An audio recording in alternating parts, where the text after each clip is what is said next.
Natagpuan mo din ba sa sarili mo hindi ka welcome sa Starbucks dahil sabi nila, welcome daw doon kapag meron kang laptop. Lalo na kapag naka-MacBook Air ka. Or, naka-iPhone Pro Max ka. Pero kapag wala kang ganon, salamat ka lang sa lahat. O, kaya ngayon, nakakatalag ko nagkukrochet. Dito na lang tayo. Mag-MCB na lang tayo ni. Marami naman kayo pagpipilian. Macau Imperial Tea, may kape din sila dun. O Milk Fridge, may kape din sila dun. Milk Pot, may kape din sila dun. MCB, Mr. Coffee Bean, may kape din sila dun.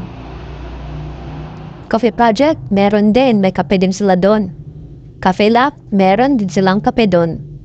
Kahit mo sa Dunkin' Donuts, may kape din sila dun. Kaya huwag ka na mahirapan. Oo, mag-adjust na lang tayo. I-adjust natin ang ating mga sarili dahil marami naman tayong pwedeng puntahan. Wait for the char lang.